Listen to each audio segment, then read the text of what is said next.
Oh my God. It's like the more you look at it, the worse it gets. You ever like see an image and they're like, oh, the more you look at it, the funnier it gets. The more you look at this, the scarier it actually gets. So let's dive in, shall we? Hello, Sabbath, my love. This is your personal astrology roast, and I hope you enjoy it. It is a roast or reading. Because yes, I'm roasting you, but I also want to be helpful, right? I'm a Capricorn sun and moon, but I'm a Cancer Mars retrograde. I want you to feel loved. I don't want you to feel like all of these things that you're struggling with are impossible. But there are a lot of things that you're struggling with. So where do we even begin? I always start with the rising sign. Why? Because the rising sign is the point on the horizon, the moment of your birth. It's like your soul actually coming into your body. It's like one of the most important things in your chart, but it's also what starts your entire chart, what sets up your entire astrology. So, being a Sagittarius rising makes Jupiter your chart ruler. So where is your Jupiter? Okay, it's in Capricorn. Oh, here's why that's so good and so hard at the same damn time. Being a Sagittarius rising, you are hilarious, okay? You are so funny. Look at this first house. Sagittarius rising, you're funny, you're hilarious, you are fun-loving. We have your Venus in Sagittarius here as well. You are a lover. When you have your Venus in the first, you're such a lover. You want to love, love, love. You want to give as much love as you can, but it's Sagittarius. It's still Sagittarius, so it's not necessarily like you want to just fall in love and like have this one partner that you're with forever. You want to spread the love around. Now, Pluto in the first, I'm not going to ignore that, is difficult for the sheer fact that you are always changing. Who you are is never staying consistent. So part of you may feel like you're such a phony for that. Part of you may feel like, oh, well then who am I even? Because I'm just always changing my personality, whoever's around me. You are affected by energies and you do shift. But the thing you need to remember is that underlying truth of who you are underneath all of it. When you find that underlying truth, when you find that connection to who you have been your entire life, you'll not feel as overwhelmed by that. You're going to go through many changes throughout your life where things are going to seem really crazy, really chaotic. If you lean into the Phoenix moment, you'll figure it out. Learning to trust yourself is easily one of the biggest lessons that you have throughout your entire life. And I'll explain why that itself might be kind of tricky in a minute. But let's come back to this Capricorn energy, right? Because first house is who you are. First house is your identity. It's your sense of self. Your second house is how you see your self-worth, which I think has been a battle. I think that in and of itself has been quite a battle for you. Capricorn suns are already really hard on themselves, okay? The second house is how you see your self-worth, how you are valued, and what value you bring to the table. The problem is you bring a very high value to the table. And the reason I say that's a problem is because you're not always going to be seen as valuable by other people. With your sun in Capricorn, you're already going to be pretty hard on yourself. You want to be successful, and what gives you life, your sun sign is what gives you life, what gives you vitality, is success, growth, finding the path and like really actually sticking to it and making something of yourself, which is not always going to be obvious when you're in the middle of it, when you're in the middle of trying to figure it out, when things are always changing for you, Pluto in the first. It's hard to believe that the things you've been doing matter sometimes because they are not sticking, right? You have to trust the long-term vision. And because you're a Sagittarius rising, you have the ability to do that. And because your Jupiter is in Capricorn, when you work on something long-term, when you truly stick to something, you will be successful in it. You may need to be patient with yourself. You may need to really figure out how to make things happen for yourself. You may even feel a little bit held back at times because you want to make things happen. You want to see it right now, but you can't control how it comes together. Capricorn energy is all about control and learning to surrender to control. As I roll my Capricorn eyes, learning how to admit it's out of your hands, learning how to say, this is not for me, and holding a firm boundary will save your life. I know that's a dramatic thing to say, but it will save your life. No longer feeling like every single issue other people are going through is your responsibility is the thing you need to work on. Again, the reason I say this, the second house can sneakily be what we think we have to offer, what we think we have to give in order to be valued. Sometimes the second house, we can really get it tied in a knot depending on what we've got going on here. And you have Mercury retrograde in Capricorn. Mercury retrograde in Capricorn is not for the faint-hearted. It is not for the weak. The reason is you are so nostalgic. You remember everything, but it is so dense in that memory that sometimes you get stuck in the past. So how do you turn that to a positive? You remember everything. Learning to let yourself use that as a good thing and not get sucked into the things that, remembering mistakes, remembering issues, remembering why somebody didn't get you a birthday present, or what, you know what I mean? Little things that are not necessary to hold on to. Learning to shift away from that and finding your peace in a different way, that's going to be so helpful. Capricorn energy is all about growth and moving forward. And with a Mercury retrograde in Capricorn, sometimes your past is exactly what's holding you back from going after what you really want. So with your Jupiter in Capricorn also here, which, like I said before, is going to reward you for long-term success, long-term commitment.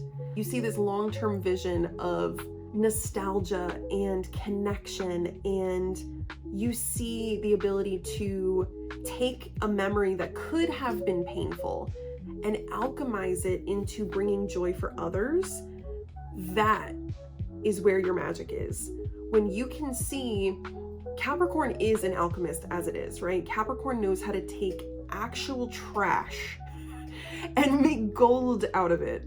When you can see that ability, when you see yourself in that and you realize, wow, I am kind of incredible, you're gonna lean into that more. So I need you to remind yourself, it's okay to do what you love. It's okay to find joy and fulfillment in what you want to be doing, especially if it's connected to nostalgia, especially if it's connected to something that you did as a kid that you wish you could recreate, you wish you could share with others. Gold. Now, here's where I think it gets really interesting for you. You also have a very loaded 10th house. And the reason it's interesting is the 10th house is ruled by Capricorn. It's ruled by Saturn. It's asking you to look at the long-term success, look at what you can do, what you can benefit from on a deeper connection.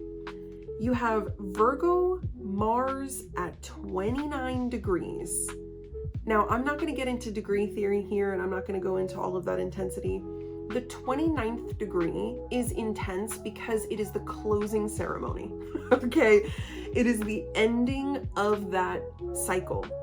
With Virgo Mars at 29 degrees, you come in and you make things happen at the 11th hour. You are the one that people go to in a crisis. You are the one that is there for people in their worst time, which is not a good thing for you and your nervous system long term. So coming back to your second house, what is your value? What is your worth?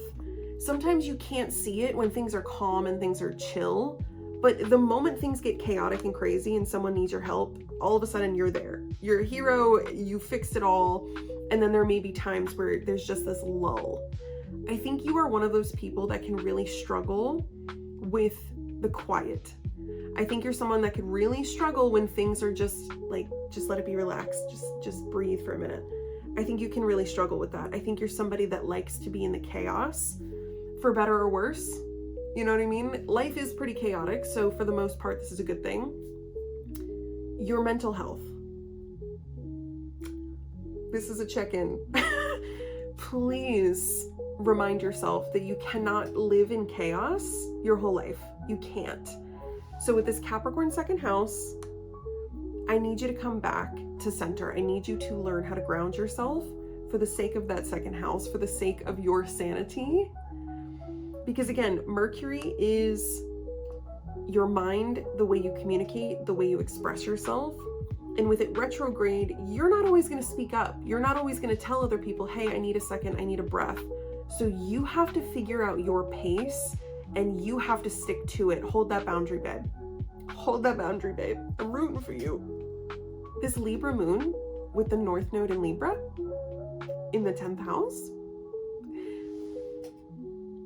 you feel responsible for helping people through their emotions. You feel like you can feel it, so it's just your job. Stop.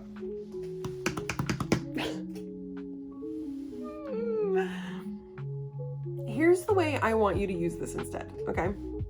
We're gonna stop being a people pleaser. We're gonna stop feeling like we have to keep the structure.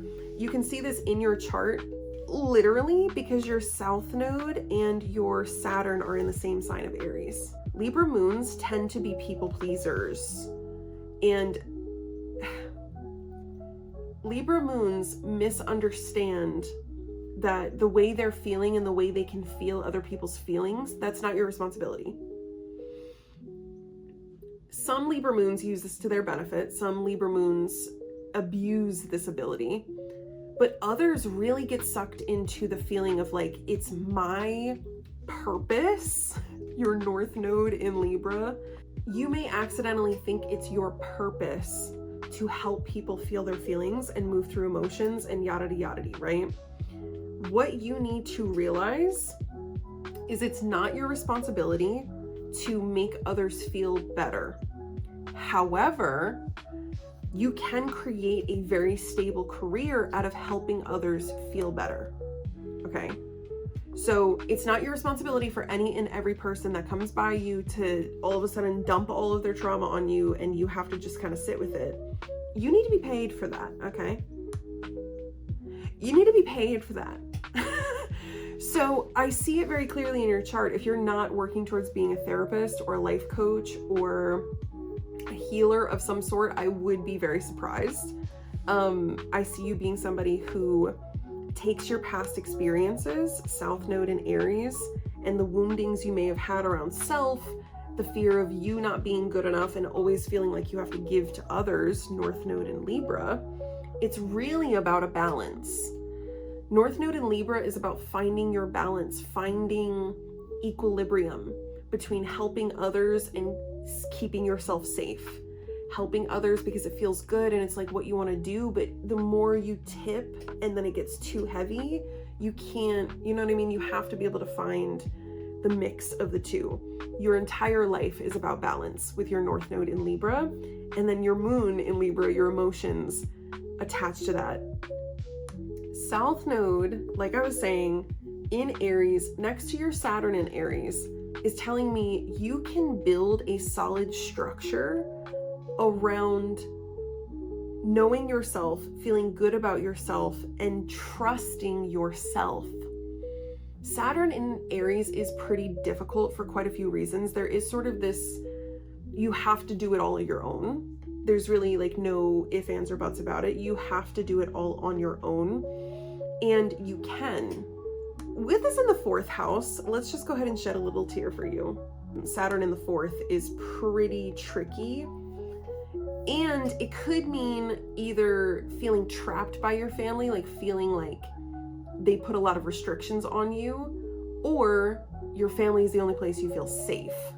Both are swinging the scales out of balance. So, as the crow screams outside, You are meant to be known as somebody who is a healer. Chiron in Scorpio in the 11th. The wound of depth. You're afraid of either being too deep or not being deep enough. You're afraid that people aren't going to understand you because the experiences you've had could be very challenging at times. And it's hard to really share from that place because not a lot of people are going to understand it. But the right people will. And I need you to be brave enough to show up and share your story, whether that is literally through writing or something else. Please. Please don't get lost in the silence. Please don't let Pluto and Capricorn fool you. It was just asking you to let it go. Let it all go. Let it die so you can be reborn.